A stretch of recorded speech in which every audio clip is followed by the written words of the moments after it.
الحمد لله رب العالمين والعاقبة للمتقين والصلاة والسلام على سيد الأنبياء والمرسلين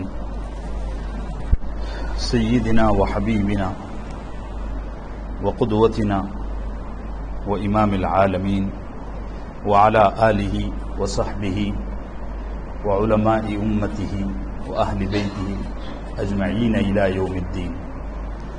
أما بعد، قال تعالى في كتابه المجيد والفرقان الحميد: أعوذ بالله من الشيطان الرجيم، بسم الله الرحمن الرحيم. وَإِذْ جَعَلْنَا الْبَيْتَ مَثَابَةً لِلنَّاسِ وَأَمْنًا، اور اس وقت کو یاد کرو جب ہم نے خانہ کعبہ کو لوگوں کے لیے ثواب حاصل کرنے کی جگہ بنایا اور امن کا گہوارہ بنایا.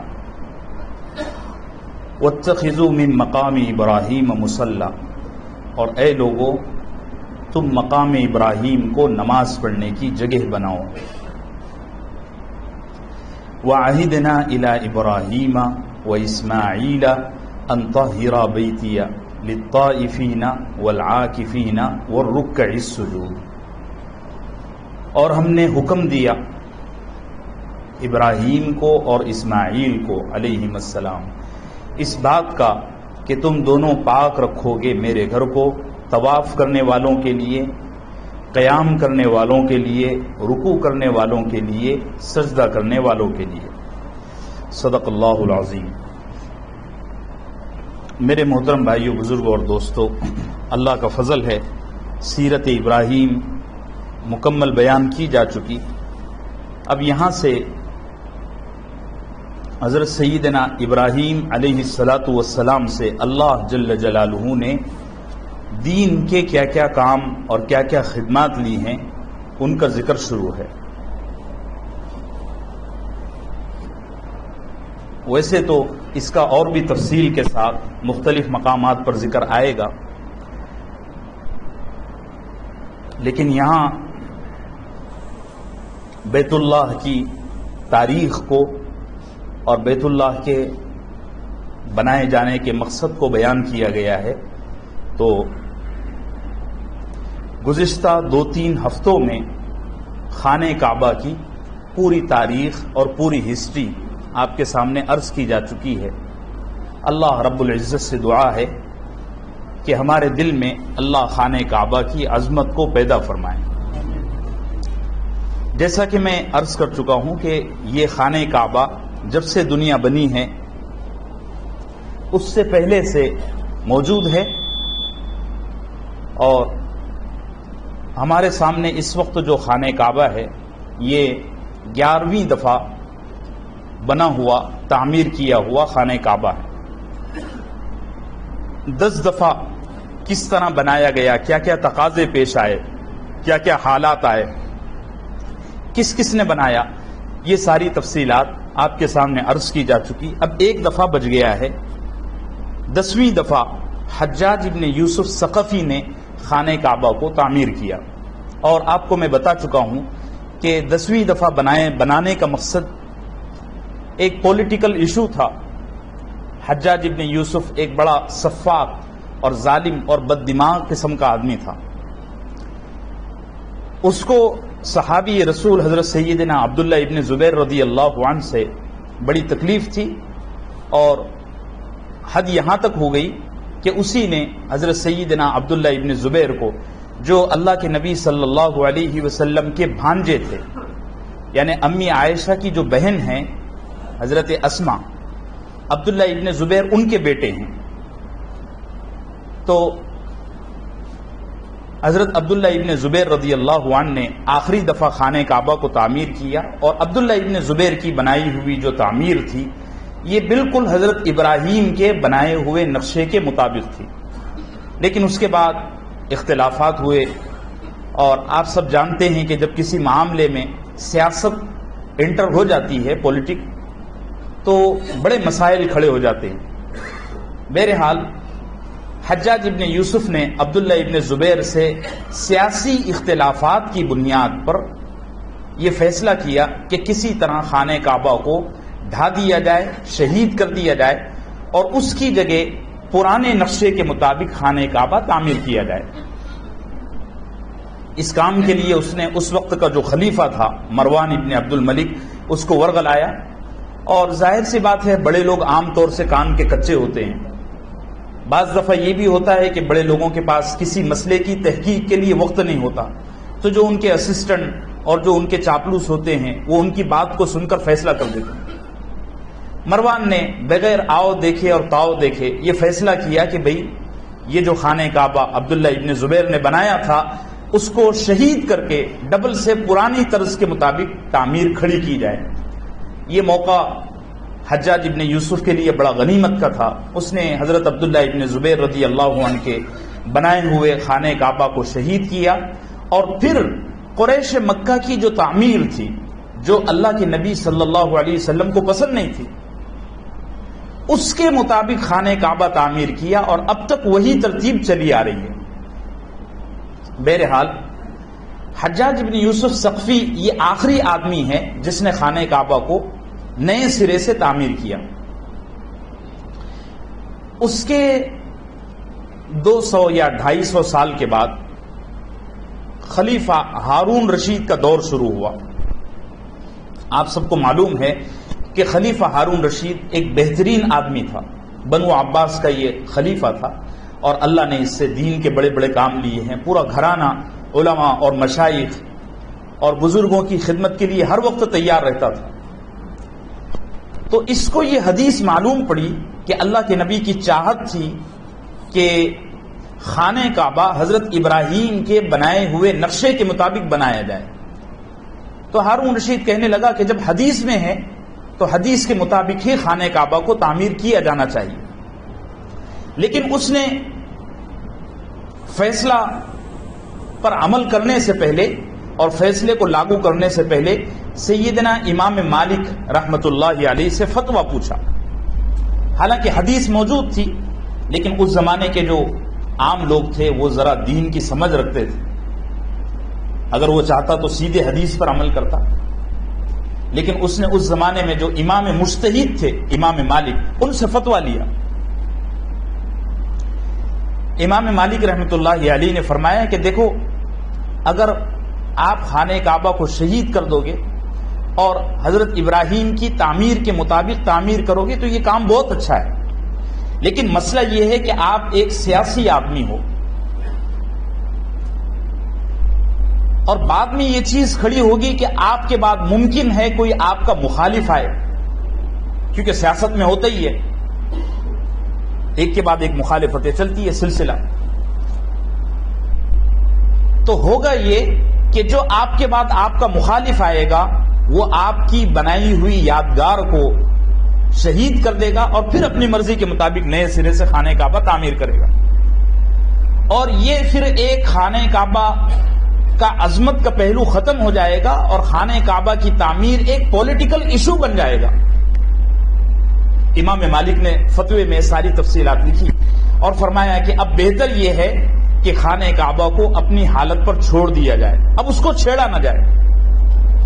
امام مالک رحمت اللہ علیہ نے فتویٰ دیا، اور اس زمانے کے جو بڑے بڑے علماء تھے، امام مالک کے شاگرد تھے، تابعین تھے، انہوں نے بھی اس فتوے پر رضامندی کا اظہار کیا، اور کئی علماء کی دستخطوں کے ساتھ یہ فتویٰ ہارون رشید کے دربار میں پہنچا۔ اس نے اپنے ارادے سے اور اپنے فیصلے سے باز رہنے کا فیصلہ کر لیا کہ میں یہ خانہ کعبہ جیسا ہے ویسے ہی رہنے دو۔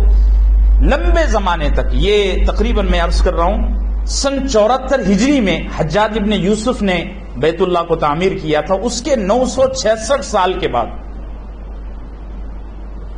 یا اس سے کچھ زیادہ کا عرصہ، 966 سال ہو رہے ہیں۔ 74 ہجری میں حجاج ابن یوسف نے بنایا، آپ حساب لگائیے، 74 ہجری میں حجاج ابن یوسف نے بنایا، اور 1040 میں سلطان مراد خان نے خانہ کعبہ کو تو 74 سے 1040 کتنے ہو رہے ہیں؟ ارے بھائی کوئی میتھ والا ہے اس میں؟ میرا تو حساب بڑا کچا ہے۔ 970 یا 965 ایسے 966 ہو رہے ہیں۔ تو اتنے عرصے کے بعد ایک واقعہ ہوا، اور واقعہ یہ ہوا کہ مکہ مکرمہ میں عصر کے بعد بڑی شدید بارش شروع ہوئی.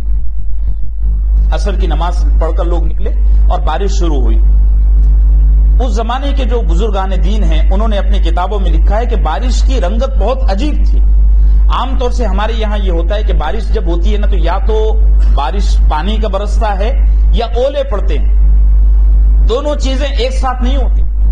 آپ نے کبھی آپ میں سے کسی نے دیکھا ہے؟ میں نے تو نہیں دیکھا کہ جب بارش برستی ہے تو یا تو پانی برسے گا یا برف برسے گا. لیکن اس زمانے کے علماء نے لکھا ہے کہ عصر کے بعد مکہ مکرمہ میں 1040 ہجری میں محرم کا مہینہ، شعبان کا مہینہ تھا، رمضان سے ایک مہینہ پہلے بارش شروع ہوئی. اور بارش کی رنگت یہ تھی کہ پانی بھی آتا تھا اور موٹے موٹے برف کے ٹکڑے بھی برستے تھے. اچھا، بارش کا پانی ساری دنیا جانتی ہے کہ ذائقے میں میٹھا ہوتا ہے، لیکن امام عجلان ایک بہت بڑے مکے کے محدث ہیں، انہوں نے اپنی کتاب میں لکھا ہے کہ اس دن جو بارش ہوئی میں نے اس بارش کا پانی لیا اور چکھا تو پانی بھیانک کڑوا تھا. یہ بارش چلتی رہی مسلسل 24 گھنٹے بارش چلی. آپ کو پتہ ہی ہے اور میں بار بار عرض کر چکا ہوں کہ مکہ شہر نا نیچے ہے اور خانہ کعبہ تو اور زیادہ نیچے ہے. ہم ابھی بھی جاتے ہیں تو خانہ کعبہ میں اندر جانے کے لیے ہم کو سیڑھیاں اترنا پڑتی، تو وہ بڑا ڈابر ہے. بارش ہوتی رہی اور پانی تھمنا شروع ہوا. عام طور سے یہ ہوتا تھا کہ بارش نارمل ہوتی تو لوگ اس کو صفائی کر لیتے پھاوڑے گھمیلے سے، جو بھی اس زمانے میں آلات تھے اس سے. لیکن اس دن بارش کی اتنی شدت تھی کہ صاف کرنے والے تنگ آ گئے. 24 گھنٹوں میں موسلا دھار بارش، اس کے ساتھ برف بھی اور پانی کڑوا. اس بارش نے ایک دن میں یہ حالت کر دی کہ خانہ کعبہ آدھے سے زیادہ پانی میں غرق ہو گیا، ڈوب گیا. یہ 1040 کا 6 شعبان کا قصہ ہے اور 3-4 دن مسلسل بارش ہوتی رہی یہاں تک کہ خانہ کعبہ چند انچ نظر آتا تھا، باقی سارا کا سارا خانہ کعبہ پانی میں ڈوبا ہوا تھا. تو مکے کا جو امیر تھا، گورنر، والی جس کو کہتے ہیں، اس کو لوگوں نے پوچھا کہ یہ تو بڑا خوفناک معاملہ ہے، آپ کوئی راستہ نکالیے. تو اس نے جو مطاف کا حصہ تھا وہاں جو تعمیرات تھیں ان کو اسی وقت منہدم کروا دیا تاکہ پانی وہاں سے نکل جائے. بارش رکنے کے بعد یہ قدم اٹھایا گیا. تو مطاف کے جو حصے تھے، اسی طریقے سے مطاف میں جو مکانات تھے، خانہ کعبہ کے سامنے جو زمزم کا کنواں ہے وہ تھا، وہ سارا کا سارا شہید کیا گیا. اور اتنی بڑی تعمیرات کو ختم کرنے کے بعد وہاں سے پانی نکلنا شروع ہوا. ایک دن تک یہ سلسلہ چلا اور جب پانی پورا ختم ہوا تو لوگوں نے دیکھا کہ خانہ کعبہ کی جو دیواریں ہیں اس پر جو مسالہ لگا ہوا تھا پلاسٹر کا، جو بھی سامان رہا ہوگا، وہ سارا کا سارا چھل گیا ہے پانی سے.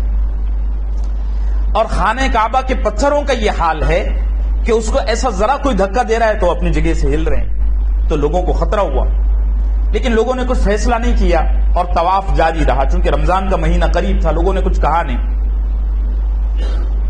1-2 دن اور گزرے اور خانہ کعبہ اس قدر کمزور ہوا کہ جہاں ابھی رکن یمانی ہے اس طرف کی پوری دیوار خود بخود منہدم ہو گئی، شہید ہو گئی خود بخود.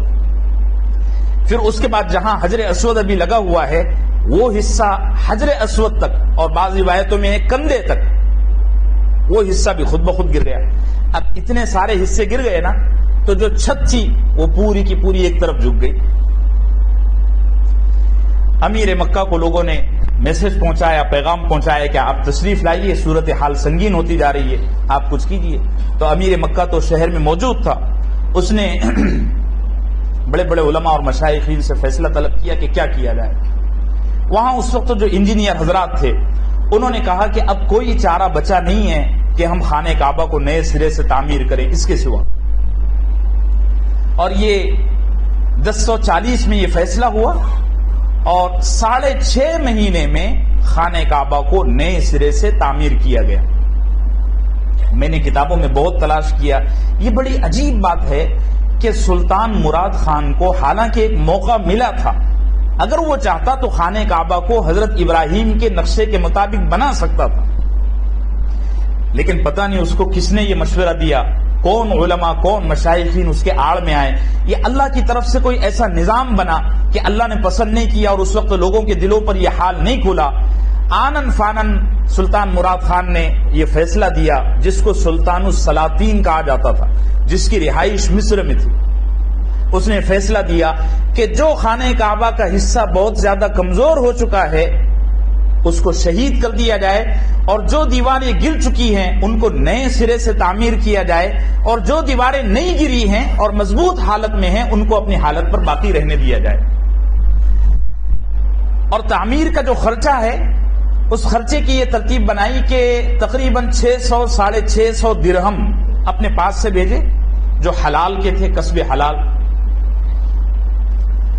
اور اندر خانہ کعبہ کے جو زیورات تھے، سونے کی قندیلیں تھیں، ایک قندیل بڑی ابھی بھی اس میں رکھی ہوئی ہے، اللہ ہم سب کو نصیب فرمائے خانہ کعبہ کے اندر داخل ہونا، زور سے آمین کہو یار۔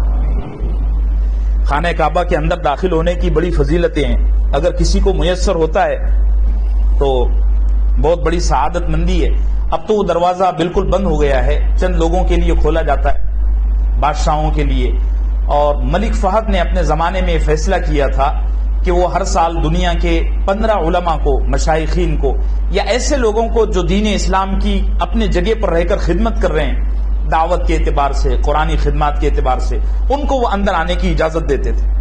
اب وہ شاید نہیں رہا، تو سلطان مراد خان نے 500-550 دینار اپنی طرف سے بھیجے اور کہا کہ خانہ کعبہ کے اندر جو سامان رکھا ہوا ہے، سونے چاندی کی قندیلیں ہیں اور اسی طریقے سے ہیرے جواہرات کی قندیلیں ہیں، اور اندر ایک بڑا صندوق تھا، اس میں بھی کافی رقمیں تھی جو لوگ ہدیے بھی جاتے تھے، اور تقریباً وہ 1000 سال سے ورثہ چلا آ رہا تھا، اس کا کوئی مصرف نہیں تھا، کوئی خرچ نہیں تھا، سلسلہ چلا آ رہا تھا۔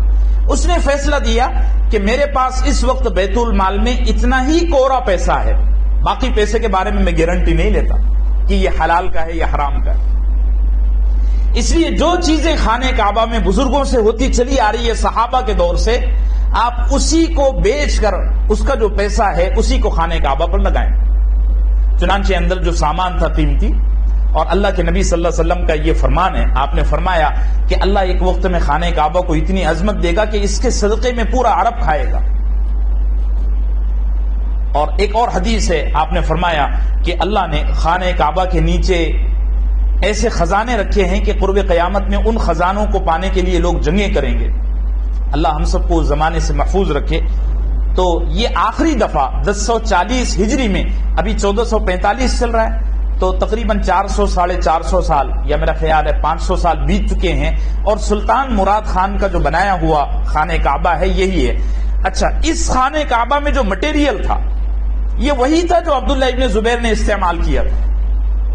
سلطان مراد خان نے اپنی طرف سے جو ضروری چیزیں تھی انہی کا اضافہ کیا، باقی جس سامان کے بارے میں انجینئر حضرات نے یہ فیصلہ کیا کہ یہ سامان مضبوط ہے، لکڑی بھی ٹھیک ہے، پتھر بھی ٹھیک ہے اور ساری چیزیں ٹھیک ہیں، تو ان میں کوئی اضافہ نہیں کیا گیا، جو سامان چلا آ رہا تھا۔ میں عرض کر چکا ہوں کہ عبداللہ ابن زبیر رضی اللہ عنہ نے جو لکڑی خانہ کعبہ کے ستونوں کو کھڑا کرنے کے لیے بنائی تھی اور رکھی ہوئی تھی، وہ لکڑی آج تک چلی آ رہی ہے، ان کی یادگار ہے، اللہ ان کو جزائے خیر عطا فرمائے۔ چنانچہ یہ 11 دفعہ خانہ کعبہ کی تعمیر کی تاریخ ہے۔ ہمارے یہاں اردو مفسرین نے خانہ کعبہ کی تاریخ کو 7 یا 8 دفعہ بیان کیا ہے۔ مفتی محمد شفیع صاحب رحمۃ اللہ علیہ کی جو تفسیر ہے معارف القرآن، اس میں 7 دفعہ کا ذکر ہے، انہوں نے 3-4 دفعہ کو شمار ہی نہیں کیا۔ وہ کہتے ہیں اس میں تعمیر نہیں ہوئی تھی، صرف مرمتی کام ہوا تھا۔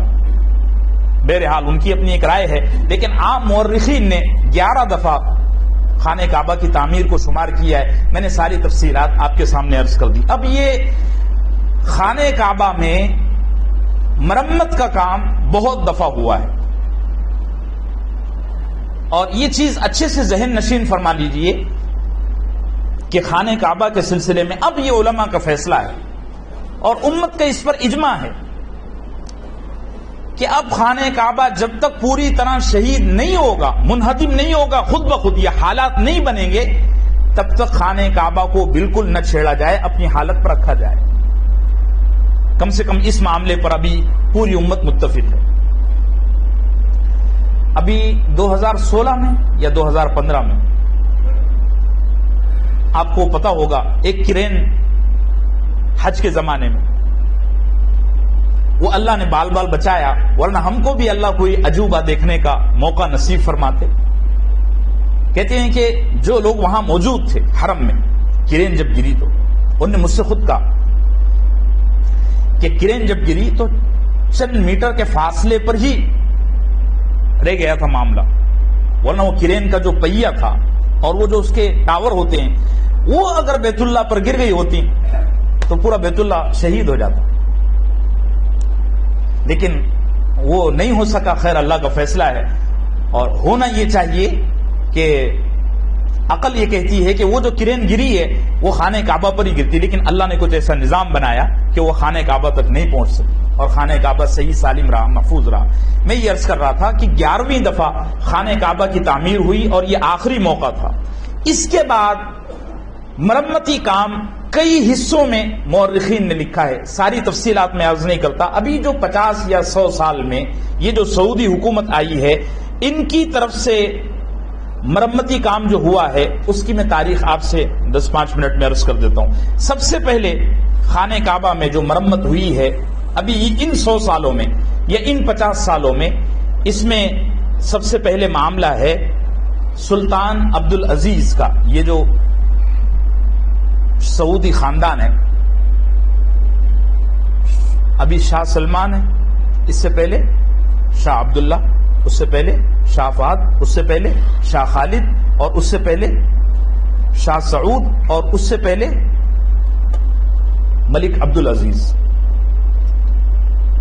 ہاں، اور ان سے پہلے ملک عبدالرحمن۔ عبدالرحمن تو بادشاہ بن ہی نہیں سکے، وہ تو جنگ لڑتے لڑتے فوت ہو گئے۔ یہ ملک عبدالعزیز جو بڑا واقعتاً نیک متقی آدمی تھا اور ان کو شہید بھی کیا گیا، انہوں نے بڑی خدمات بھی کی ہیں، اور اس وقت سعودی عرب میں جو بچا کھچا خیر ہے یہ انہی کی دین ہے۔ اللہ سے دعا ہے کہ اللہ اس وقت کے سعودی حکام کو کم سے کم ان کے نقش قدم پر چلا دے، دعا کیا کرو میرے عزیزوں۔ تو ملک عبدالعزیز جب بادشاہ بنے تو انہوں نے بادشاہ بننے کے بعد خانہ کعبہ کی مرمت میں سب سے پہلے حصہ لیا، اور واقعہ یہ ہوا تھا کہ خانہ کعبہ کی جو چھت ہے ان کے زمانے میں بہت زیادہ، یعنی جیسے ہمارے یہاں جو پی او پی ہوتا ہے تو پی او پی بھیگ جانے کے بعد کیسے وہ لٹک جاتا ہے اور تھوڑے تھوڑے اس کے پپوٹے گرنا شروع ہوتے ہیں، ایسا ملک عبدالعزیز کے زمانے میں اندر ہو رہا تھا۔ خانہ کعبہ کے اندر جب بھی کوئی جاتا تو وہ جو لکڑیاں ہوتی اس کے پپوٹے اور جو پلاسٹر تھا دیواروں کا اس کے چھلکے گر رہے تھے۔ تو ملک عبدالعزیز نے ماہرین سے، اچھا خانہ کعبہ کی جو چھت ہے، میں یہ بار بار کہنا آپ کو بھول جا رہا ہوں، خانہ کعبہ کی جو چھت ہے یہ چھت دوہری چھت ہے، ایک چھت ہے اس کے اوپر ایک چھت ہے، بیچ میں گیپ، بالکل ہمارا جو پی او پی ہوتا ہے اسی طریقے سے۔ اب یہ کیوں ہے یہ اللہ راز جانتا ہے۔ مورخین صرف اتنا کہہ کر آگے بڑھ گئے ہیں کہ پرانے قدیم زمانے سے خانہ کعبہ کی تعمیر میں چھت جب بنایا گیا تو سب سے پہلے جو چھت بنائی گئی وہ ایسی ہی بنائی گئی، اور اللہ کے نبی صلی اللہ علیہ وسلم نے بھی ایسے ہی پسند کیا۔ بس جب سے وہ سلسلہ چلا آ رہا ہے اور خانہ کعبہ کی چھت دوہری ہے، ایک چھت ہے اس کے اوپر ایک چھت اور ہے، تو ملک عبدالعزیز نے اندر جا کر جائزہ لیا، اور جو حرم کے مدرسین تھے، ائمہ تھے، اس وقت چاروں مصلی حرم میں ہوا کرتے تھے، حنفی، شافعی، مالکی، حنبلی، ان علماء مشائخ کو اندر لے کر لے جایا گیا اور یہ کہا گیا کہ بھئی آپ اس کا جائزہ لے لیں، اور انجینئر حضرات کو بھی لے جایا گیا۔ انہوں نے دیکھ کر کہا کہ اگر یہ سلسلہ رہا اور اس معاملے میں کوئی مناسب پیش قدمی نہیں ہوئی اور تعمیر نہیں ہوئی، مرمت نہیں ہوئی، تو یہ چھت کسی دن گر سکتی ہے۔ تو ملک عبدالعزیز نے کہا کہ بھی ٹھیک ہے، آپ یہ پوری کی پوری چھت تبدیل فرما دیں۔ انہوں نے وہ پوری چھت منہدم کر دی اور اس کو نئے سرے سے تعمیر کیا، اور اس تعمیر میں حصہ لینے میں الحمدللہ ہمارے ہندوستان کے بھی کئی علماء، میرا خیال ہے مولانا منظور نعمانی، مولانا علامہ علیمی ندوی رحمۃ اللہ علیہ، اور اس کے علاوہ پڑوس کے بھی کئی علماء، اس وقت شاید پاکستان بنا بھی نہیں تھا، وہاں کے بھی کئی علماء نے چھت کی تعمیر میں حصہ لیا۔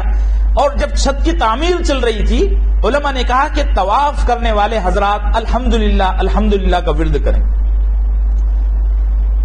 اور تعمیر کے دوران کوئی دنیاوی بات نہیں کی گئی، اور تعمیر میں سارے بڑے بڑے بادشاہ، امراء، حکام، بڑے بڑے علماء، مشائخین نے حصہ لیا. جب تک یہ تعمیر ہوئی تب تک سارے کے سارے باوضو تھے. 5-6 دن میں یہ تعمیر مکمل ہوئی، اور اس کے بعد تقریباً ملک فہد کے زمانے تک وہی چھت چلی آئی. ملک فہد کے زمانے میں باقاعدہ خانہ کعبہ کی نگرانی کے لیے ایک انجینئر حضرات کی کمیٹی کو تشکیل دیا گیا. یہ تاریخ میں پہلی دفعہ ہوا کہ خانہ کعبہ کی نگرانی کے لیے ایک کمیٹی بنائی گئی. پہلے یہ ہوتا تھا کہ بس ہے جس کے جو مرضی ہوتی وہ خدمت انجام دیتا، کوئی خاص سیریس معاملہ نہیں تھا. لیکن ملک فہد کو اللہ جزائے خیر دے، مغفرت فرمائے، انہوں نے یہ فیصلہ کیا کہ جی آج سے خانہ کعبہ کے ایک ایک ذرے پر، ایک ایک چیز پر یہ کمیٹی انجینئر حضرات کی دیکھ ریکھ کرے گی. اور وہ اعلیٰ درجے کے انجینئر، اس میں علماء مشائخ بھی. انہوں نے نگرانی کا کام شروع کیا تو پتہ نہیں کیا ہوا. ان انجینئر حضرات میں 4-5 نوجوان لڑکے تھے. انہوں نے بلا وجہ ہڑبوں کھڑی کی کہ نہیں جی یہ جو چھت ہے یہ نئے سرے سے بنانا ہے، بلا وجہ. حالانکہ اس کمیٹی میں سعید الرحمان نام کے پاکستان کے ایک نوجوان انجینئر تھے. انہوں نے دیکھا تو کہا کہ نہیں کوئی ضرورت نہیں ہے، یہ تو بالکل ٹھیک ٹھاک ہے اور اس کو تبدیل کرنے کی کوئی ضرورت ہی نہیں ہے. لیکن وہاں کے جو سعودی عرب کے اور دبئی کے جو انجینئر لڑکے تھے وہ ضد پر اڑ گئے، کہنے لگے نہیں اس کو بنانا ہے. تو ملک فہد کہنے لگے اچھا جی رائے شمار کر لیتے ہیں، ہمارے یہاں جیسے مشورہ ہوتا ہے رائے شمار کر لیتے ہیں. مشورے میں 6-7 انجینئر نے اور 2-4 علماء نے یہ رائے دی کہ بھئی نئے سرے سے تعمیر کر لو، بچے کہہ رہے ہیں تو ان کی مرضی اور اچھا کام. صرف ایک پڑوس کے انجینئر تھے جو یہ کہہ رہے تھے کہ جن بزرگوں نے یہ چھت بنائی ہے وہ ہم سے نیک لوگ تھے اور نیک لوگوں کی تعمیر کو باقی رکھنا چاہیے. ہمارے یہاں بھی یہ مزاج چلتا ہے کہ کوئی بہت زیادہ پرانی چیز ہوتی ہے تو ہم کہتے ہیں جی ہمارے پرکھوں کا یہ یادگار ہے. وہ کہنے لگے نہیں جی. لیکن رائے چونکہ اکثر لوگوں کی یہ تھی کہ نئے سرے سے چھت تعمیر کی جائے. اب نئے سرے سے چھت تعمیر کی گئی تو اس کے لیے لکڑی تلاش کی گئی. اللہ نے بمبئی والوں کے نصیب میں یہ خوش قسمتی رکھی ہوئی تھی سنبھال کے. انہوں نے پوری دنیا میں لکڑیاں تلاش کی ملک فہد نے، اور اعلان کیا کہ جو سب سے اچھی لکڑی ہوگی وہ خانہ کعبہ کی دوہری چھت پر لگائی جائے گی. لکڑی تلاش کرتے کرتے کرتے کرتے وہ بمبئی آئے. وہ پوری جو انجینئر حضرات کی کمیٹی تھی وہ یہاں بامبے میں جو ان کا سفارت خانہ ہے، سعودی قونصل خانہ ہے، وہاں آئے اور وہاں 7-8 دن رکے. ہندوستانی حکومت نے ان کا کافی اعزاز کیا اور انہوں نے بڑے بڑے لکڑیوں کے جو ماہرین تھے ان کو بلائے. آخر میں یہ طے ہوا کہ بمبئی سے ساگوان کی لکڑی جائے گی اور ابھی خانہ کعبہ کی چھت پر جو لکڑی لگی ہوئی ہے وہ الحمدللہ ہمارے بمبئی شہر کی ہے. صرف وہ جو نیچے ستون کھڑے ہوئے ہیں، میں بار بار عرض کر رہا ہوں، وہ سیدنا عبداللہ ابن زبیر رضی اللہ عنہ کے. اور بامبے میں لطیف الرحمان، حاجی لطیف الرحمان صاحب مرحوم تھے، انہوں نے وہ لکڑی دی. اب وہ لکڑی اتنی گیلی تھی ساگوان کی، چونکہ مضبوط ترین لکڑی ساگوان کی ہوتی ہے، اس کو گھن بھی کھاتا نہیں ہے، تو انہوں نے وہ لکڑی ہدیے کے طور پر دی. لیکن ملک فہد نے ان کو بڑے ہدایہ سے اور بڑے تحائف سے نوازا اور ان کو خانہ کعبہ کی چھت ہدیے کے طور پر واپس دے دی. یعنی جو ملبہ نکلا تھا چھت کا وہ ان کو دے دیا اور نئی چھت کے لیے ان سے لکڑی خریدی. وہ بڑی گیلی تھی تو 1 سال تک یہاں سے جو لکڑی گئی حرم مکی میں رکھی گئی تاکہ وہاں کی دھوپ اور گرمی کی وجہ سے اس کی چیکنگ ہو جائے کہ یہاں کی دھوپ یہ برداشت کر سکتی ہے نہیں. 1 سال کے بعد جب یہ پوری طرح بات ثابت ہو گئی کہ بمبئی کی لکڑی الحمدللہ ماشاءاللہ مضبوط ہے، تب وہ تعمیر کیا گیا اور ابھی تک وہ لکڑی لگی ہوئی ہے. اللہ سے دعا ہے کہ اللہ ہم کو، ہمارے شہر کو اور ہمارے ملک کو اس خدمت کے لیے بار بار قبول فرمائے. یہ بڑی سعادت مندی کی بات. یہ خانہ کعبہ کا جو آخری دفعہ مرمتی کام ہوا اس کے تعلق سے میں نے ذکر کیا، یہ 1982 یا 83 میں ہوا یا اس کے بعد کسی زمانے میں ہوا، تاریخ لکھی نہیں ہے، لیکن ملک فہد کے دور میں ہوا. اور اس زمانے میں ہندوستان میں بڑے مسائل کھڑے ہو گئے. مسئلہ یہ ہوا کہ یہاں کچھ نادان ساتھیوں نے اخباروں میں یہ نیوز چھاپ دی کہ جی یہ جو نجدی وہابی حکومت ہے یہ خانہ کعبہ کو شہید کر رہی ہے اور اپنی مرضی کے مطابق بنا رہی ہے. بس ہندوستان میں تو ایک ہڑبوں. اور ہمارے یہاں اس طرح کی خبروں کو پھیلانے پر میسج آتا ہے کہ یہ خبر کو پھیلائیں 10 نیکیاں ملے گی 25 نیکیاں. یہ میسج بھی ساتھ میں چلا. جو اردو اخبارات تھے انہوں نے خوب فتنہ کھڑا کیا. جو شیعیت سے متاثر اخبارات تھے ان کو سعودی حکومت کے خلاف پروپیگنڈے کا موقع ملا. انہوں نے خوب یہ خبریں شائع کی. اطمینان کے لیے ہمارے ہندوستان کے جو اس زمانے کے ہر مسلک کے علماء تھے، بریلوی، دیوبندی، جماعت اسلامی اور شیعہ حضرات کے جو بڑے علماء ہیں لکھنؤ سے، ان کا پورا وفد گیا، ڈیلیگیشن گیا اور انہوں نے سعودی حکام سے بیٹھ کر آمنے سامنے بات کی کہ بھی آپ کر کیا رہے ہو. انہوں نے کہا بھائی دیکھو آپ آ کر خانہ کعبہ کی چھت بڑی نازک ہو گئی ہے اور ہم یہ چاہتے ہیں کہ اس کو نئے سرے سے تعمیر کیا جائے. بس یہ باقی جو خانہ کعبہ کا نقشہ ہے اور جو دیواریں ہیں وہ ویسی کی ویسی رکھی جائیں گی. تو یہ لوگ پھر یہاں ہندوستان آئے اور انہوں نے یہاں علماء نے عوام کو سمجھایا کہ ایسی کوئی بات نہیں. یہ آخری دفعہ خانہ کعبہ کی مرمت کا کام ہے. اس کے بعد پھر خانہ کعبہ کی اب مرمت میں بھی حصہ اور کوئی کام نہیں لیا جاتا. بس جیسا چلا آ رہا ہے ویسے ہی چل رہا ہے. اللہ سے دعا ہے کہ اللہ خانہ کعبہ کی عظمت میں اضافہ فرمائے. اب یہ ایک بڑا موضوع ہے خانہ کعبہ سے جڑا ہوا، اور یہ جو آیت ہمارے درس میں چل رہی ہے اس وقت، وَإِذْ جَعَلْنَا الْبَيْتَ مَثَابًا، اس آیت میں ان مقامات کا بطور خاص ذکر ہے. اور اس کو میں اس لیے بھی بیان کر رہا ہوں کہ ہمارے ہندوستان پاکستان کے اب تو الحمدللہ انفارمیشن کا زمانہ ہے اور ہر حاجی کو، ہر عمرہ کرنے والے کو بہت ساری چیزیں پتہ ہی ہوتی ہیں، لیکن اس کے باوجود پتہ نہیں کس کو کیا نہیں معلوم ہے. ہمارے یہاں بامبے سے الحمدللہ سال بھرے میں سینکڑوں لوگ عمرے کے لیے جاتے ہیں، سینکڑوں لوگ حج کے لیے جاتے ہیں، لیکن ان کو خانہ کعبہ کی اور حرمین شریفین کی خاص چیزوں کا بھی پتہ نہیں ہے. اور دیہاتوں سے جانے والوں کا تو اتنا برا حال ہے کہ مقام ابراہیم کا ان کو پتہ نہیں کہ مقام ابراہیم کسے کہتے ہیں اور اس کے کیا آداب ہیں، وہاں کیا کیا جاتا ہے. پہلے یہ ہوتا تھا کہ جو آدمی حج کے لیے جاتا، عمرے کے لیے جاتا تو علماء کے پاس جاتا اور اپنے حج اور عمرے کی ترتیب کو سیکھتا، سدھارتا، لیکن اب تو وہ بھی ختم ہو گیا ہے. اس لیے میں ضروری سمجھتا ہوں کہ اس ضمن میں آپ حضرات کے سامنے خانہ کعبہ کی کچھ جو اہم ترین چیزیں ہیں ان کو بھی بیان کر دیا جائے. دیکھیے پورا کا پورا خانہ کعبہ، بلکہ پورا کا پورا حرم، یہ بڑی مقدس اور مقبول جگہ ہے اللہ کی نظر میں. اتنی مقبول جگہ ہے کہ جب قیامت آئے گی تو اللہ جل جلالہ اس پورے علاقے کو آسمان پر ایسے کے ایسے اٹھا لیں گے، ان پر قیامت طاری بھی نہیں ہوگی. اور یہ جو حصہ ہے یہ اٹھا لیا جائے گا اور اس کو جنت سے جوڑ دیا جائے گا. ایک اور حدیث ملتی ہے، کہتے ہیں کہ اللہ کے نبی صلی اللہ علیہ وسلم نے فرمایا کہ قیامت سے قریب پوری دنیا کی جو مسجدیں ہیں ان کو اٹھا کر خانہ کعبہ سے جوڑا جائے گا، پھر یہ سارا حصہ جنت کا حصہ بنا دیا جائے گا قیامت کے قریب. تو ویسے تو پورا کا پورا خانہ کعبہ ہی اور پورا کا پورا حرم ہی بڑا مقدس ہے، بڑے امن کی جگہ ہے، بڑے ثواب حاصل کرنے کی جگہ ہے. یہ ایسا ہی ہے جیسے ہم کہتے ہیں پورا کا پورا رمضان کا مہینہ بڑا بابرکت ہے، لیکن اس میں آخری عشرہ، پھر آخری عشرے کی طاق راتیں، پھر طاق راتوں میں بولیے، ارے بولو لیلۃ القدر. حالانکہ پورا رمضان کا مہینہ بڑا مبارک ہے، ایسا پورا حرم کا علاقہ بڑا مبارک ہے، لیکن اس میں 4-5 جگہیں اس قدر زیادہ مبارک ہیں کہ وہاں غفلت، وہاں سستی اور وہاں بدنیتی اور وہاں بدعملی یہ اللہ کو بالکل برداشت نہیں.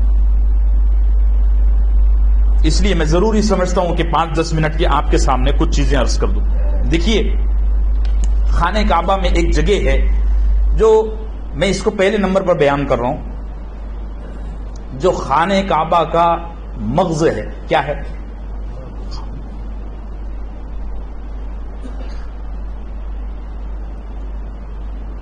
شاید الفاظ مناسب نہ ہوں، لیکن سمجھنے کے لیے میں جو تعبیر استعمال کر رہا ہوں وہ یہی ہے کہ یہ جگہ خانہ کعبہ کا مغز ہے، اور بہت بہت سارے لوگوں کو پتہ ہی نہیں ہے کہ اس جگہ کا بھی کوئی مقام مرتبہ ہے. اچھا، بہت سارے لوگوں کو غلط فہمی ہوگی، جی آپ نے حتیم کو بیان نہیں کیا. ارے بھائی حتیم تو خود خانہ کعبہ کا حصہ ہے، اس کو تو نقشے کے اعتبار سے اگر دیکھا جائے حضرت آدم علیہ السلام کی بنائی ہوئی تعمیر کے مطابق، ابراہیم کی بنائی ہوئی تعمیر کے مطابق تو حتیم تو خود خانہ کعبہ ہے. خانہ کعبہ کے علاوہ جو مقدس ترین مقامات ہیں ان میں سب سے پہلا، سب سے عظیم مقام ہے مقام ملتزم. کیا؟ کس کس کو پتا ہے ملتزم؟ بتائیے ذرا، ہاتھ اونچا کیجیے بلا تکلف آپ. اور محدثین نے ملتزم کی عظمت کو بیان کرنے کے لیے حدیث کی کتابوں میں باقاعدہ چیپٹر قائم کیے ہیں. کتنے حضرات عمرے کے لیے جاتے ہیں. میں جب بھی میرے پاس کوئی عمرے کے لیے جانے کی تیاری کے لیے آتا ہے حج کے، میں پہلے نمبر پر ملتزم کو بیان کرتا ہوں. کہتے ہیں ہم کو پتہ ہی نہیں کہ ملتزم بھی کوئی جگہ ہے. حالانکہ اس کے اتنے فضائل ہیں کہ شاید میں شمار نہ کر پاؤں، اور 4-5 حدیثیں سنا کر ہم اس موضوع کو ختم کر دیں. ملتزم کیا جگہ ہے؟ میں اس کا فوٹو آپ کو انشاءاللہ گروپ میں شیئر کروں گا. دیکھیے حجر اسود تو آپ نے سب نے دیکھا ہوگا، پتہ بھی ہے. حجر اسود اور خانہ کعبہ کو جو دروازہ ہے، یہاں 2 میٹر کی ایک جگہ ہے. 6 فٹ وہ 2 میٹر بنتا ہے. خانہ کعبہ کی چوکھٹ ہے دروازے کی، چوکھٹ کے ختم سے لے کر حجر اسود تک یہاں 2 میٹر کی ایک جگہ ہے. جیسے ماں کی گود ہوتی ہے، اللہ کے نبی صلی اللہ علیہ وسلم کے عمل سے پتہ چلتا ہے، ایسے ہی یہ اللہ کی گود ہے.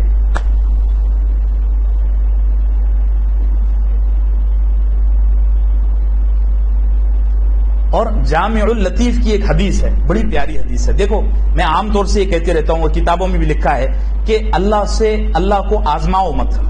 ہمارے یہاں ایک مزاج چل پڑا ہے، ہم وظیفہ کرتے ہیں نا تو دعا کرتے ہیں تو کہتے ہیں میں آزما کر دیکھتا ہوں. اللہ کو حق ہے کہ وہ ہم کو آزمائے، ہم کو حق نہیں ہے کہ ہم اللہ کو آزمانا شروع کر دیں. لیکن بہت سارے لوگ کہتے ہیں جی مولانا آپ نے 1.25 لاکھ مرتبہ آیت کریمہ کا ورد کرنے کا بولا تھا، میں نے آزما کر دیکھا کچھ نہیں ہوا. ارے بھائی یہ آیت کریمہ کسی ڈاکٹر کی میڈیسن ہے جو آپ اس کو آزما رہے ہو؟ یقین کے ساتھ کرنا ہے. لیکن جامع اللطیف کی ایک حدیث ہے، بڑی مزیدار حدیث ہے، آپ کو سناتا ہوں. حضرت سیدنا عبداللہ ابن عباس رضی اللہ عنہ فرماتے ہیں کہ میں نے اللہ کے نبی کو فرماتے ہوئے سنا کہ میں نے اپنے رب کو اس جگہ دعا مانگ کر آزمایا، میرے رب نے ہر آزمانے کے موقع پر میری مراد پوری کی.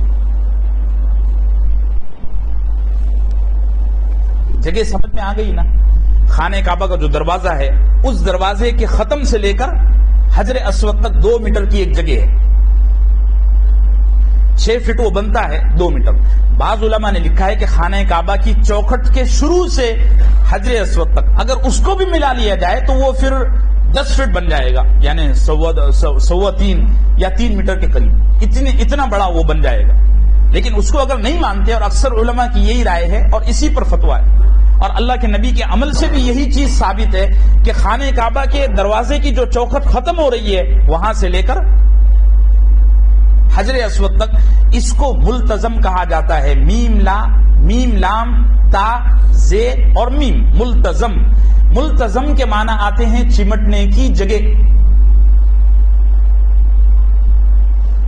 اور امام یاقوت الحموی رحمت اللہ علیہ نے فرمایا ہے، وہ کہتے ہیں کہ ملتزم کو ملتزم اس لیے کہا جاتا ہے کہ اللہ رب العزت یہاں بندے کی دعا کو قبول کرنا اپنے لیے لازم کیے ہوئے ہیں کہ جو بندہ یہاں مجھ سے جو مانگے گا میں اس کو عطا کروں گا. اب ملتزم پر کرنا کیا ہے؟ دیکھیے سب سے پہلے یہ کرنا ہے کہ ہم جب بھی جاتے ہیں حرم میں، چاہے عمرے کے لیے چاہے حج کے لیے، تو طواف کرتے ہیں. طواف کے دوران خانہ کعبہ کو دیکھنا بھی مکروہ ہے، آپ کو پتا ہوگا یہ مسئلہ. طواف کے دوران خانہ کعبہ کو بہت سارے لوگ دیکھتے ہیں طواف کے دوران وہ کیا کرتے ہیں کہ ارے حجر اسود خالی ہے، تو طواف کے 2 چکر ہوئے 3 چکر ہوئے، وہ اپنا طواف چھوڑ کر حجر اسود پر چمٹ جاتے ہیں. یہ تو، اور اگر حجر اسود میں عطر اور خوشبو لگا ہوا ہے تو یہ تو احرام کی خلاف ورزی ہو گئی نا. جب تک آپ طواف کر رہے ہیں تو خانہ کعبہ کو ایسے دیکھنا بھی کیا ہے؟ مکروہ ہے. سر جھکاتے ہوئے اور ربنا آتنا فی الدنیا حسنہ یا جو دعا آپ کو یاد ہو مسنون دعاؤں میں وہ آپ پڑھتے رہیں. خانہ کعبہ کو دیکھنا بھی نہیں ہے. جب آپ نے طواف کر لیا، طواف کرنے کے بعد آپ نے بولو مقام ابراہیم پر 2 رکعت پڑھ لی. اب آپ نے زمزم پینا ہے. اللہ ہم سب کو یہ نصیب فرمائے. زمزم پینے کے بعد اب آپ نے لا الہ الا اللہ واللہ اکبر ولا حول ولا قوت الا باللہ، پھر اللہ اکبر کہنا ہے. پھر آپ نے درود شریف جی کیا کہہ رہے؟ اچھا ادھر بات. پھر آپ نے درود شریف پڑھنا ہے. درود شریف پڑھتے ہوئے آپ نے اس جگہ کو چمٹ جانا ہے. اچھا اس جگہ کی بڑی عجیب خصوصیت ہے, میں نے اس کا تجربہ کیا ہے, آپ نے بھی کیا ہوگا. حالانکہ اتنا جم غفیر ہوتا ہے, اتنا رش ہوتا ہے, لیکن اس جگہ پر چمٹنا اللہ نے بڑا آسان کیا ہے, اس میں برکت بڑی ہے. آدمی دور سے دیکھتا ہے تو ایسا لگتا ہے کہ شاید میرے لیے مشکل ہوگا اور میں چمٹ نہیں سکوں گا, لیکن اگر کرنا چاہے, ارادہ مضبوط ہو, تو آپ کو بغیر کسی دھکے بکی کے, بغیر کسی ڈھینگا مشتی کے انشاءاللہ آپ دھیرے دھیرے آگے بڑھتے جائیے, کسی کو چھیڑے بغیر. امید ہے کہ آپ کو بڑی آسانی سے ملتزم پر چمٹنا نصیب ہو جائے گا انشاءاللہ. ہاں جی, ابھی بارڈر بنا دیے, ابھی انہوں نے خانہ کعبہ کے لیے وہ بارڈر بنائے ہوئے ہیں, تو میرا خیال ہے اب تو نکل گیا. ابھی ایسے میں کوئی حج کے لیے جو جا کے آیا, انہوں نے کیا دیکھا؟ بارڈر لگا ہوئی ہے, پرماننٹ ہو گیا. لا حول ولا قوت. تو میں آگے اس کی بھی ترتیب بتا رہا ہوں. کرنا کیا ہے, جس دن مکہ فتح ہوا نا, تو مکہ فتح کے دن آپ کو پتا ہے اللہ کے نبی صلی اللہ علیہ وسلم نے خانہ کعبہ کا طواف کیا, مقام ابراہیم پر 2 رکعت نماز ادا فرمائی. پھر جو وہاں بت رکھے ہوئے تھے, وہاں جو مورتیاں رکھی ہوئی تھیں, ان کو اللہ کے نبی صلی اللہ علیہ وسلم نے چھڑی کے اشارے سے نیچے گرایا. اور پھر حضرت سیدنا عبداللہ ابن عباس فرماتے ہیں, انہوں نے پورا یہ کر کے بتایا, اس لیے میں بھی آپ کو بتا دیتا ہوں. دیکھیے کرنا کیا ہے, جیسے یہ ملتزم ہے نا, آپ میری طرف دیکھیے, چمٹنا. اب چمٹنے کا طریقہ ہے, کرنا کیا ہے, جیسے یہ ملتزم ہے, تو اس طرح یہ دونوں ہاتھ چمٹا دینے, اور صرف یہ نہیں, یہ بھی, یعنی اس طرح سے, ٹھیک ہے. یہ رخسار سمجھ رہے ہیں نا, گال جس کو ہم کہتے ہیں, یہ بھی ایسے چمٹا دینا ہے. یہ سینہ بھی چمٹا دینا ہے. اور پھر یہاں ایک دعا کرنی ہے, بڑی مختصر دعا ہے, اور بہت ساری دعائیں منقول ہیں. ایک چھوٹی سی دعا ہے, اللہم رب ھذا البیت العتیق اعتق رقابنا من النار وادخلنا الجنۃ بغیر حساب. یہ ایک چھوٹی سی دعا ہے. اس کے علاوہ ایک لمبی دعا بھی ملتی ہے, اگر آپ کو یاد ہوتی ہے تو بڑی سعادت مندی کی بات ہے. طواف کرنے کے بعد مقام ابراہیم پر 2 رکعت نماز پڑھنا ہے, زمزم کا پانی پینا ہے. زمزم کا پانی پینے کے بعد پھر تکبیر, تحلیل اور تحمید اور درود شریف پڑھتے ہوئے آپ نے ملتزم پر چمٹنا ہے. چمٹنے کی ترتیب یہ ہے کہ یہ دونوں ہتھیلیاں اور یہ دونوں کلائیاں, یہ بالکل آپ نے خانہ کعبہ کو ایسے ٹچ کر دینی ہے, چمٹا دینی ہے. اپنا سینہ, اور اگر پیٹ بڑا ہو میری طرح تو پیٹ بھی چمٹا دینا. سینہ جو ہے تو چمٹا دینا ہے, اور یہ گال یہ بھی چمٹا دینا ہے. بہت سارے لوگ غلطی یہ کرتے ہیں, بھول یہ کرتے ہیں کہ اس جگہ دعا کرنے کے واسطے ہاتھ اٹھاتے ہیں.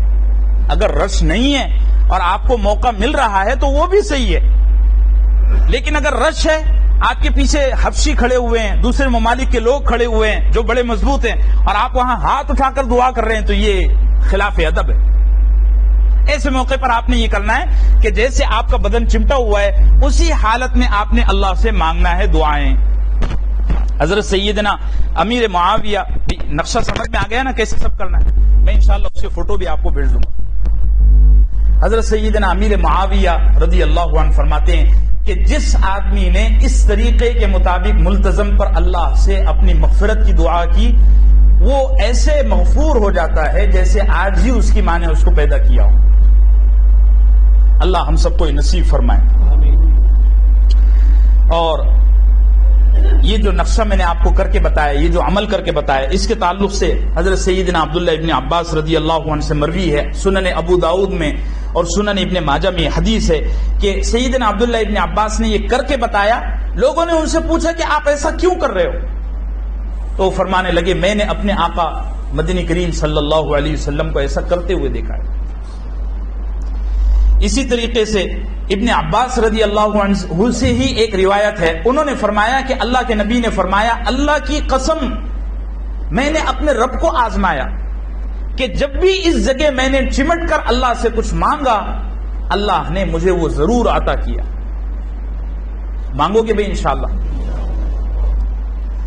اور جو طریقہ میں نے بتایا ہے کہ طواف مکمل ہونے کے بعد وہ طریقہ فتاوی قاضی خان جو فقہ حنفی کی ایک بڑی کتاب ہے اس میں لکھا ہوا ہے اس کے مطابق عمل کرنا ہے. بعض لوگ جیسے کہ میں عرض کر رہا تھا بعض لوگ طواف کے دوران ہی جذباتی ہو جاتے ہیں. یہ ایسا ہی ہے جیسے کوئی آدمی یہاں سے بھیونڈی کھانا کھانے کے لیے نکلا, راستے میں کوئی اچھی ہوٹل ملی, وہاں ناشتے کے لیے بیٹھ گیا. ناشتے میں کوئی اتنی اچھی چیز مل گئی تھی کہ اس نے وہی اتنا کھا لیا کہ بھیونڈی جانے کے لائق نہیں رہا. ایسے کوئی آدمی اگر طواف کر رہا ہے طواف کے دوران اس نے یہ دیکھ لیا کہ جی ملتزم یا حجر اسود کھا لیے اور وہ وہیں چمٹ گیا, اس کے بارے میں عبداللہ ابن عمرو بن العاص رضی اللہ عنہ فرماتے ہیں کہ اس نے اپنے جذبات کو قابو میں نہیں کیا اور میں ایسے شخص سے اللہ کی پناہ مانگتا ہوں. اس لیے بچنا ہے میرے عزیزوں. بہت سارے لوگ بے قابو ہو جاتے ہیں, خاص طور سے خواتین. اچھا ان کو بولو نا, وہ کیا کہتے ہیں جی اللہ دیکھتا ہے, نیتیں دیکھتا ہے. ارے بھئی اگر نیتیں ہی دیکھتا تو نبی سے یہ مسلسل اور علماء مشائخین سے طریقے کیوں ہم تک پہنچتے. میں نے روکا لوگوں کو کئی دفعہ کہ ابھی آپ کے 2 طواف کے چکر نہیں ہوئے, 3 چکر نہیں ہوئے اور آپ ابھی سے بیت اللہ کو چمٹ رہے ہیں. اچھا اس کو بڑے بھاری قسم کے عطر لگے ہوئے ہوتے ہیں اور احرام میں عطر لگانا ممنوعات احرام میں سے. اب آپ اس کو چمٹ رہے ہیں, حجر اسود کو چمٹ رہے ہیں, تو وہ خوشبو آپ کے بدن پر لگ رہی ہے, آپ کے احرام پر لگ رہی ہے, تو آپ کا احرام خطرے میں. لیکن لوگ نہیں مانتے جی اللہ نیت دیکھ رہا ہے, ہم جان بوجھ کر تھوڑے ہی لگا رہے ہیں, اس کو لگا ہوا ہے تو لگ رہا ہے. یہ نادانیاں لوگ کرتے ہیں. تو پہلا جو معاملہ ہے ملتزم کا ہے, یہ بڑا اہم ہے, اس کو ہم نے مس نہیں کرنا ہے. اب یہ جو عرفان صاحب نے پوچھا ہے کہ ابھی وہاں بارڈر لگی ہوئی ہے اور مسلسل اطلاعات بھی یہی ہیں کہ وہاں بارڈر لگی ہوئی ہے.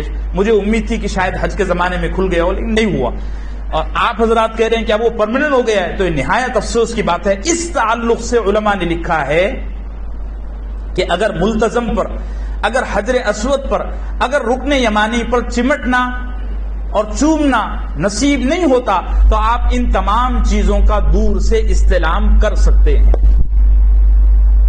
ابھی بارڈر لگا ہوا ہے, اب یہ بڑا مشکل ہے. آپ انتظامیہ کے قوانین اور ضوابط توڑتے ہوئے اگر یہ کر رہے ہیں تو یہ ظاہر سی بات ہے شریعت میں بھی پسندیدہ نہیں ہے. آپ ان تمام قواعد کی, ان تمام معاملات کی رعایت کرتے ہوئے اپنے فرائض, اپنے نوافل, اپنے مستحبات انجام دیں اور دور سے استعلام کریں. چمٹنا اگر نصیب نہیں ہوتا ہے تو دور سے ہی اپنے آپ کو اس احساس میں ڈالیں, فیل کریں. انشاءاللہ اللہ سے امید ہے کہ جو ثواب آپ کو حقیقت میں ملنا تھا وہ آپ کو شکل میں بھی مل جائے گا. اللہ ہم سب کو یہ نصیب فرمائے. اب ہے خانہ کعبہ کا غلاف. غلاف کے تعلق سے بھی بڑی تفصیلات ہیں. میں ایک آدھ منٹ رہ گیا, اب آگے نیا کوئی موضوع شروع کرنا بھی مناسب نہیں ہے. انشاءاللہ آئندہ ہفتوں میں اس کو تفصیل کے ساتھ بیان کیا جائے گا. خانہ کعبہ میں تقریباً میرا خیال ہے